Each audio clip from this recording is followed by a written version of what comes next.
June 4, 1942. The morning sun rises over the vast blue expanse of the Pacific Ocean, near a small atoll called Midway. On board the Japanese carrier Akagi, Vice Admiral Keiichi Nagumo stands on the bridge, looking at the horizon with confidence that his nation's naval dominance remains absolute. Just 6 months ago, Japan struck Pearl Harbor, crippling American power in one devastating blow. Since then, victory has followed victory. Wake Island, Guam, the Philippines, Singapore, the Dutch East Indies. Subscribe now and watch until the end to discover the shocking truth that changed the Pacific War forever. The Imperial Japanese Navy has not lost a single fleet carrier. Nagumo's for carriers Akagi, Kaga, Soryu, and Hiru form the most powerful striking force in the Pacific. The same lethal spearhead that destroyed Battleship Row in Hawaii. His pilots are the most experienced in the world, veterans who can drop torpedoes and bombs with surgical precision. The Americans are in retreat, broken and demoralized, or so the intelligence reports say. Today will be another easy triumph, another stepping stone toward total Pacific domination. What Nagumo doesn't know is that in less than 5 minutes, his world will collapse. What he doesn't know is that the Americans have broken Japan's naval codes, that 3 American carriers are lurking just beyond the horizon, waiting for the perfect moment to strike. What he doesn't know is that his decisions in the next few hours will seal the fate of Japan's empire. And what he cannot possibly imagine is the words he will speak when his flagship burns beneath his feet, and his carriers sink one after another into the dark depths of the Pacific. The stage is set for the most dramatic reversal of fortune in naval history, and it begins with a simple reconnaissance report at 4:30 a.m. The operation starts according to plan. Nagumo dispatches the first wave of bombers toward Midway Island at 4:30 a.m., 108 aircraft roaring off the flight decks in perfect formation. Their mission: destroy American air defenses on the island, paving the way for an amphibious invasion. Nagumo holds back a second wave on his carriers, armed with torpedoes in case American ships appear. This is standard doctrine, the tactical flexibility that has won Japan every battle so far. Commander Mitsuo Fuchida, the legendary pilot who led the Pearl Harbor attack, lies sick in his bunk with appendicitis, unable to fly. His absence is a bad omen, but nobody speaks of it. Lieutenant Commander Minoru Genda, the brilliant tactician who planned the Pearl Harbor operation, is also bedridden with illness. 2 key architects of Japan's victories are sidelined on this critical day. Vice Admiral Nagumo, a surface warfare specialist uncomfortable with carrier operations, must make all tactical decisions alone at 5:34 a.m. A reconnaissance floatplane from the cruiser Tone reports something that makes Nagumo's blood run cold. 10 enemy surface ships sighted. The message is vague, lacking crucial details. Are they destroyers? Cruisers? Most importantly, are there carriers? Nagumo needs to know immediately, but the pilot provides no clarification for agonizing minutes. At 5:45 a.m., the first American air attacks from Midway Island arrive uncoordinated. Poorly executed strikes by Marine pilots in obsolete aircraft. Japanese Zeros rip them apart. American torpedo planes lumber toward the carriers, slow and vulnerable, and Japanese gunners blast them out of the sky one by one.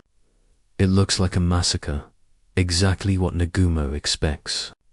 These Americans are desperate and incompetent, throwing away their aircraft in futile gestures. But there's a problem. The strikes from Midway damaged some Japanese planes, and Lieutenant Joichi Tominaga, commander of the first strike wave, radios back at 5:50 a.m. There is need for a second attack on Midway. Nagumo faces a decision.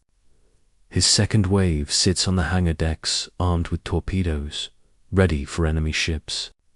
But if he needs to strike Midway again, he must order his crews to swap those torpedoes for land attack bombs.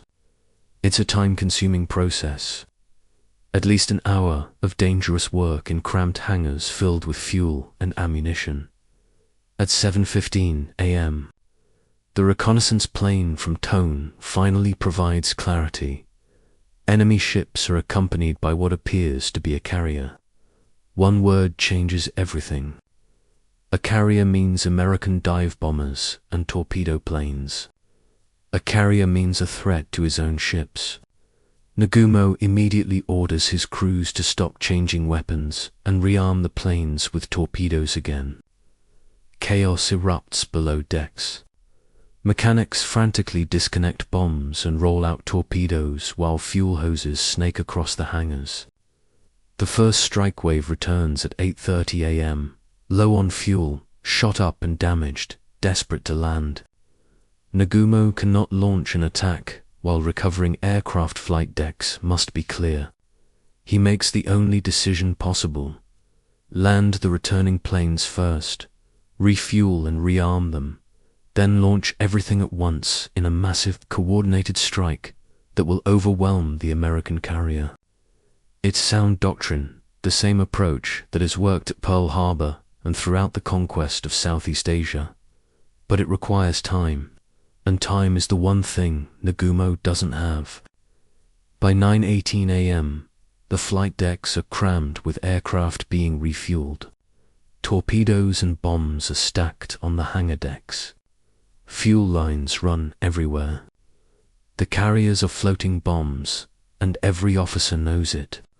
But nobody expects American planes to arrive for at least another 30 minutes. They're wrong at 9:20 a.m. Lookouts on Akagi spot them American dive bombers, dozens of them, screaming down from 14,000 feet in near vertical dives. They've arrived at the worst possible moment, when Japanese carriers are most vulnerable. Packed with fueled aircraft, armed ordnance scattered everywhere. Fighters low on ammunition and fuel from fighting off earlier attacks. There's no time to launch the Zeros on deck, no time to clear the aircraft, no time for anything except the terrified realization that disaster is seconds away. Lieutenant Commander Clarence McCluskey's dive bombers from USS Enterprise and Lieutenant Commander Maxwell Leslie's bombers from USS Yorktown have converged on the Japanese fleet simultaneously through sheer luck and determination. They've flown beyond their fuel limits, searching, nearly giving up, until at the last moment they spotted the white wake of a Japanese destroyer speeding toward Nagumo's carriers. They followed that wake directly to the targets. Now they push over into their dives, focusing on 3 carriers, spread below them like children's toys on a blue carpet. Nagumo stands frozen on Akagi's bridge as he watches. The first bombs fall. They seem to hang in the air forever, dark shapes against the sky, and then they're plummeting faster than thought. One bomb hits Akagi amidships, penetrating the flight deck and exploding in the hangar where the armed planes are packed. A second bomb hits near the aft elevator. The explosions trigger a chain reaction of catastrophization. Fuel ignites. Torpedoes detonate. Bombs cook off in the intense heat. Within seconds, Akagi transforms from the pride of the Imperial Navy into a blazing inferno. Fires race through the hangar bays, consuming everything. Secondary explosions rock the ship as munitions detonate. The flight deck buckles and twists from the heat. Black smoke pours from every opening, thick and choking. On Kaga, 3 bombs strike in rapid succession. The first destroys the bridge, killing Captain Jisaku Okada and most of the command staff instantly. The second and third penetrate to the hangar deck, triggering the same cascade of fire and explosions. Kaga's crew fights desperately to contain the flames, but the fire spreads faster than water can quench it. Within minutes, the entire ship is an inferno from bow to stern. On Soryu, 3 bombs hit in a span of less than a minute. The first strikes the flight deck just forward of the main elevator. The second detonates among the planes on deck, and the third penetrates to the hangar. Soryu dies faster than her sister ships, the fires immediately out of control, explosions tearing through her hull. Captain Ryosaku Yanagimoto orders abandon ship, but he chooses to stay aboard. Standing at attention as his carrier sinks beneath him, in 5 minutes, Nagumo has lost 3 fleet carriers. In 5 minutes, Japan's offensive power in the Pacific has been shattered. In 5 minutes, the entire strategic balance of the war has shifted. On Akagi's bridge, now filled with smoke and lit by the orange glow of flames, Nagumo stands in shock. Staff officers shout reports at him, but he barely hears them. His flagship is dying. 3/4 of his strike force is gone. Captain Taijiro Aoki approaches him, his voice urgent. "Admiral, we must transfer your flag. The fires are out of control. We cannot save Akagi." Nagumo cannot speak. He stares at the flames consuming his ship, the planes he needed for the counterstrike burning like matchsticks, the bodies of crewmen scattered across the shattered flight deck. This was supposed to be an easy victory. This was supposed to be another demonstration of Japanese invincibility. How did this happen? How did the Americans find him? How did they strike at the exact moment of maximum vulnerability? Finally, Rear Admiral Taman Yamaguchi's voice crackles over the radio from Carrier Hiryu, the only undamaged carrier. "I will strike the American carriers. Give me permission to launch immediately." Nagumo nods numbly as Aoki relays the order. There's still Hiryu. There's still a chance to salvage something from this catastrophe. At 10:40 a.m., Hiryu launches 18 dive bombers and 6 fighters toward the American fleet. At 12:45 p.m., they find USS Yorktown and press home their attack with the same courage and skill that has defined Japanese naval aviation since the war began. 3 bombs strike Yorktown, knocking out her boilers, starting fires, jamming her rudder. The American carrier limps to a halt, listing and smoking. At 2:30 p.m., Hiryu launches a second Wave 10 torpedo bombers and 6 fighters. They find Yorktown again, now under tow, and press their attack through a wall of anti-aircraft fire that fills the sky with black bursts and tracer rounds.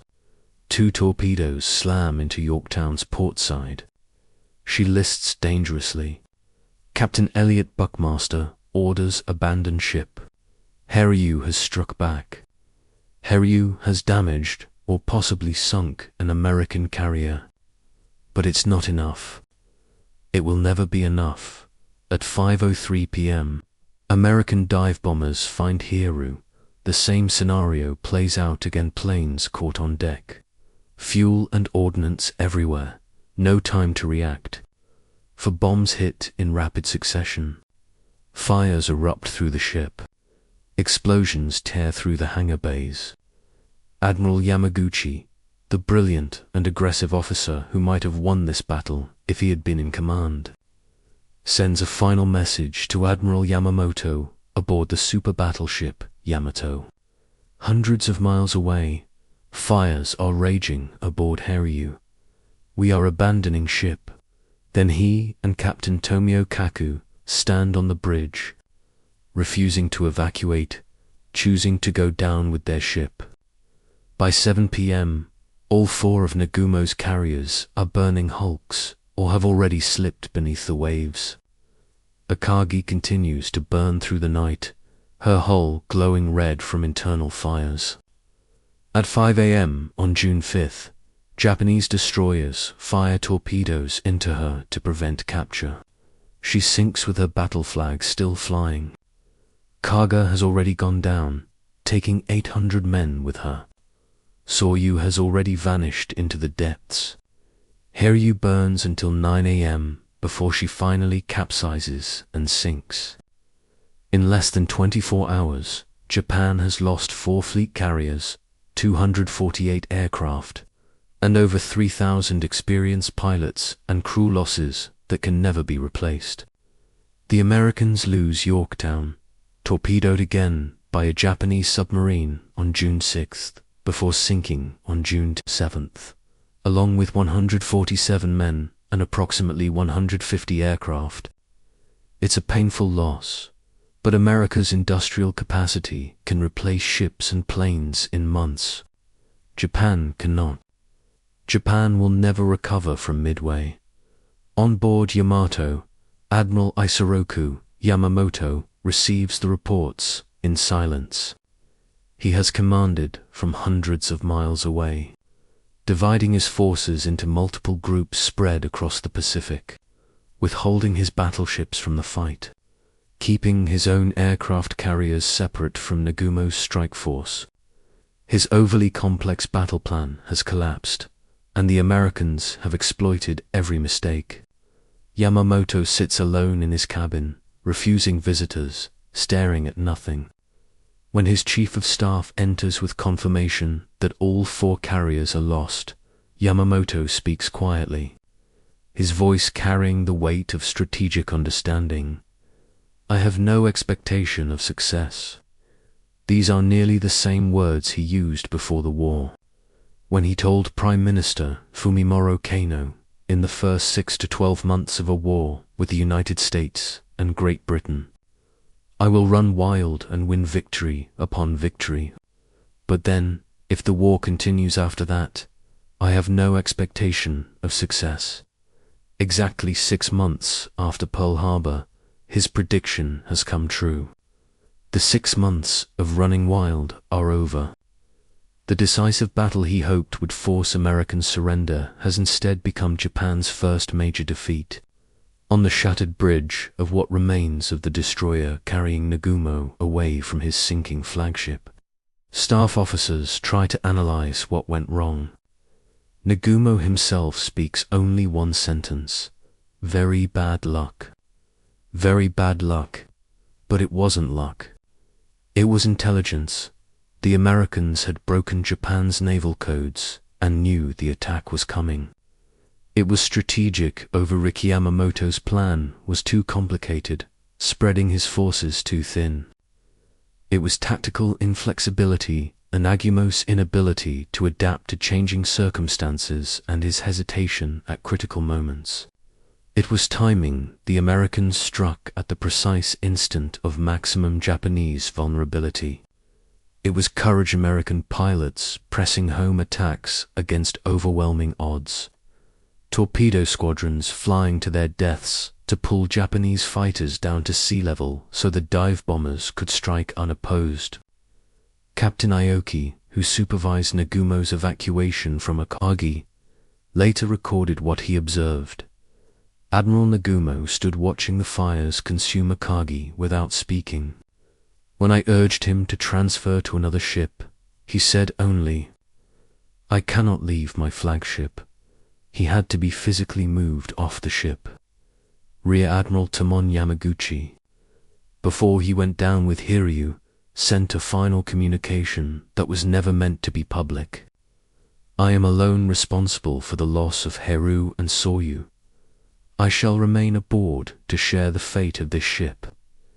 It was not just a statement of personal honor, but an acknowledgement that Japan's naval doctrine, training, and tactics, everything they had built their strategy upon, had failed at the critical moment, in the weeks following Midway.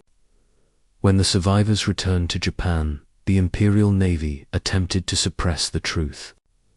Crew members were isolated, forbidden to speak about the battle, threatened with severe punishment if they revealed the disaster to the public.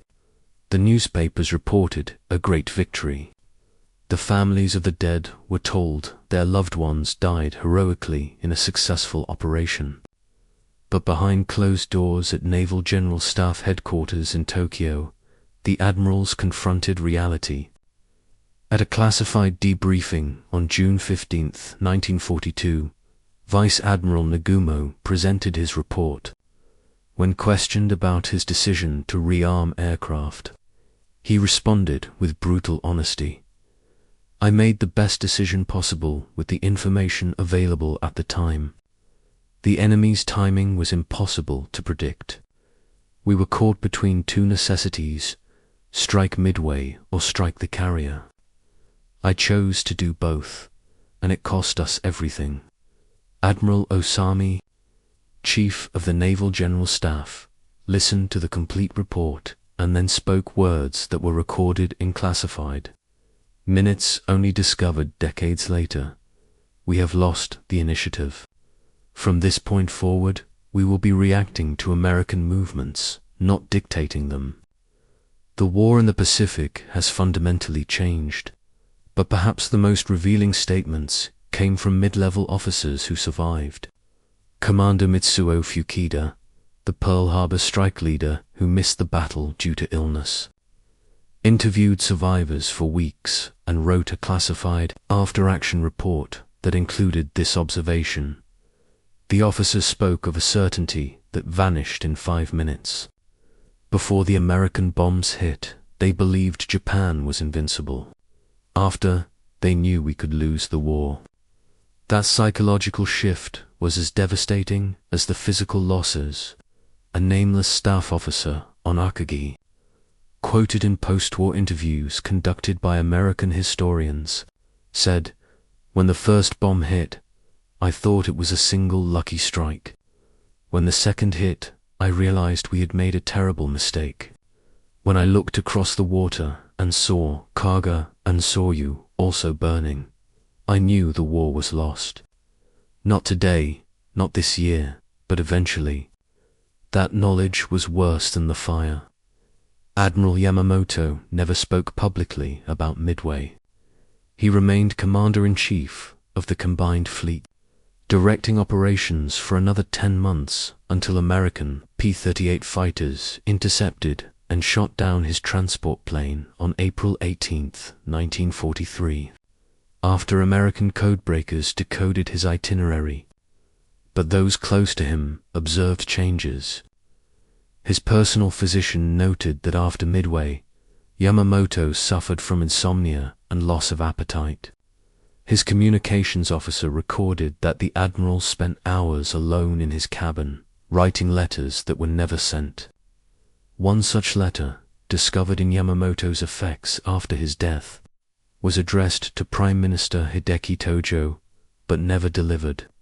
"The war cannot be won by willpower and fighting spirit alone. We have engaged an enemy with 10 times our industrial capacity. Every ship they lose, they replace with 2 more. Every plane we destroy, they build 5 more. We needed to force a decisive conclusion in the first 6 months. That opportunity is gone. What comes next will be slow attrition, a grinding down of our strength until nothing remains. I advised against this war. I was overruled. Now I watch it unfold exactly as I predicted, and there is nothing I can do to change the outcome." This was the private Yamamoto, not the public figure of Bushido and fighting spirit. This was a man who studied at Harvard, who served as naval attaché in Washington, who understood America's industrial might and national character in ways few Japanese officers did. He knew that attacking Pearl Harbor would awaken a sleeping giant, though he probably never said those exact cinematic words. He knew that Japan could not sustain a long war. He knew that Midway needed to be a crushing victory to force American surrender. And when it became a crushing defeat instead, He knew the end game was inevitable. One of his staff officers, Captain Yasuji Watanabe, recorded in his private diary, "The Admiral said to me, 'We have lost not just for carriers, but the initiative in this war. From now on, the Americans will attack where they choose, when they choose, with forces that grow stronger while ours grow weaker. The outcome is mathematical.'" The Battle of Midway did more than destroy for carriers. It eliminated Japan's offensive capability in the Pacific. Before Midway, Japan was expanding, conquering, dictating the terms of engagement. After Midway, Japan was defending, reacting, slowly losing ground. The experienced pilots who died at Midway, nearly 100 of the most skilled aviators in the Imperial Navy, could not be replaced. Japan's pilot training program could not match the losses. American pilots who survived combat rotated home to train new aviators, passing on hard-won lessons. Japanese pilots flew mission after mission until they died in combat or cracked up their planes, trying to land on pitching carrier decks at night.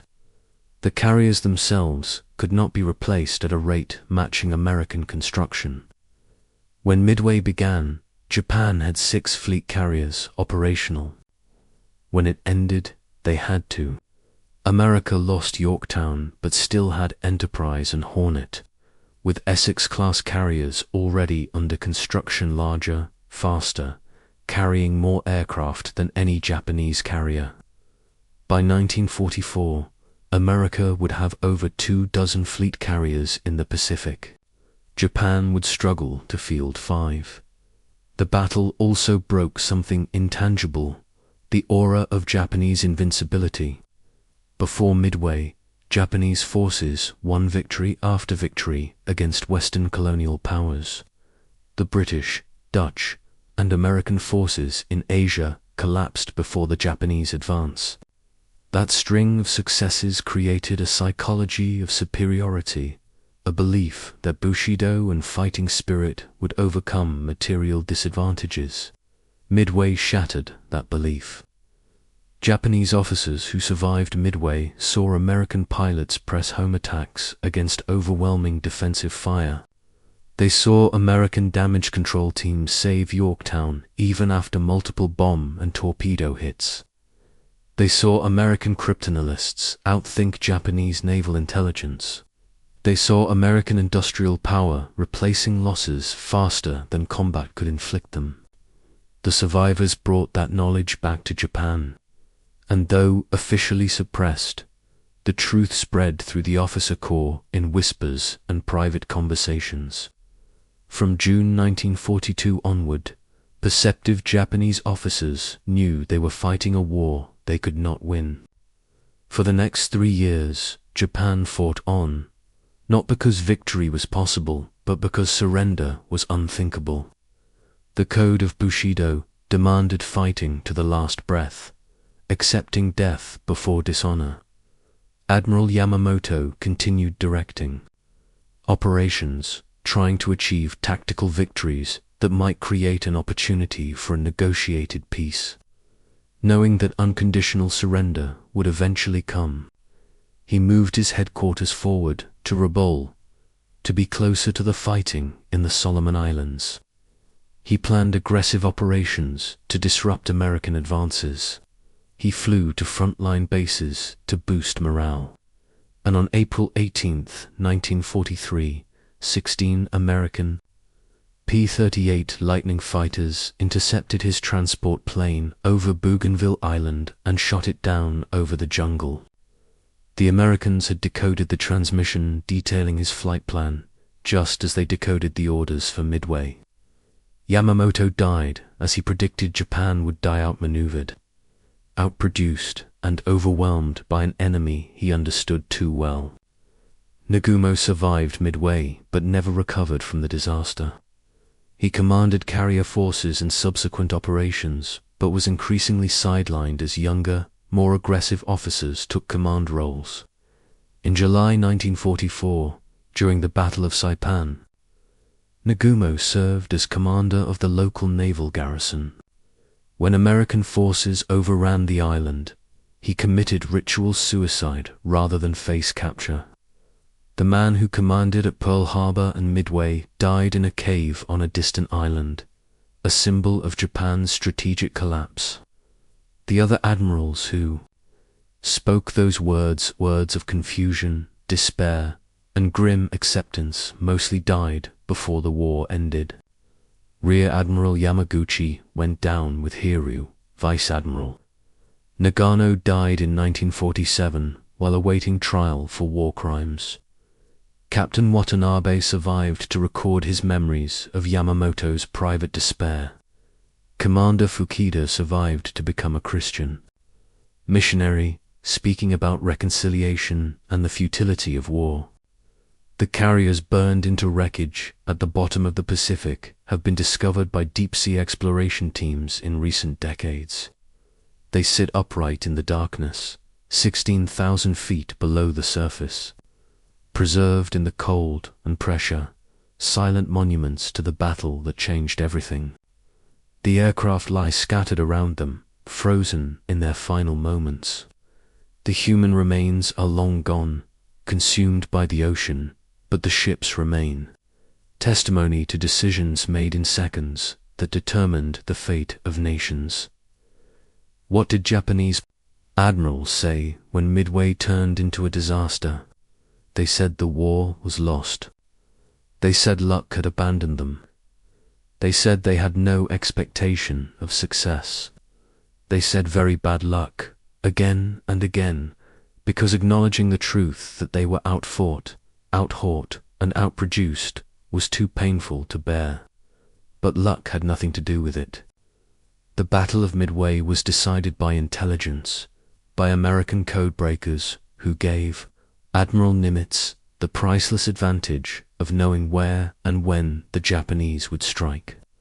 It was decided by courage, by American torpedo bomber crews who flew into certain death to disrupt Japanese defenses.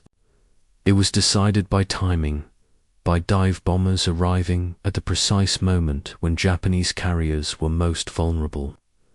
It was decided by industrial capacity, by America's ability to replace losses faster than Japan could inflict them. It was decided by leadership, by American officers willing to take risks while Japanese commanders hesitated at critical moments. And ultimately, it was decided by the realization that victory goes not to the side with the most fighting spirit, but to the side that combines courage with intelligence, flexibility, and overwhelming material superiority. The Japanese admirals at Midway learned this lesson in 5 catastrophic minutes. They watched their carriers burn. They watched their aircraft explode. They watched their experienced pilots die. And they knew, even if they could not say it publicly, that the war was lost. Everything that followed Guadalcanal, the Marianas, the Philippines, Iwo Jima, Okinawa, was an epilogue to a story that ended on June 4th, 1942, in 5 minutes of fire and destruction that changed the course of the Pacific War. Admiral Yamamoto predicted he could run wild for 6 months. He was right to the day. He predicted that, afterward, he had no expectation of success. He was right about that too. The tragedy was not that Japan lost at Midway. The tragedy was that Midway was inevitable given the strategic choices Japan made. The tragedy was that so many thousands had to die, proving what Yamamoto already knew before the war began, that attacking a nation with 10 times your industrial capacity is not courage, it's suicide. That's the truth the Japanese admirals confronted when Midway turned into a disaster. That's what they said, in the words they spoke aloud and the ones they kept silent. And that's the lesson that echoes down through 8 decades, that wars are won not by the side with the most honor or fighting spirit, but by the side that combines bravery with intelligence, preparation with adaptability, and sacrifice with an industrial base that can replace every loss and come back stronger. In 5 minutes, America proved all of that. In 5 minutes, Japan learned it too late to change anything. And in those 5 minutes, the Pacific War was decided. Though 3 more years of suffering would follow before the final bombs fell and the surrender was signed. The carriers still rest on the ocean floor, silent witnesses to the moment everything changed. The admirals are long dead, their words recorded in diaries, interviews, and classified reports that revealed the human cost of strategic miscalculation. And the lesson remains. In war, 5 minutes can decide everything, and the words spoken in disaster often carry more truth than all the speeches of victory.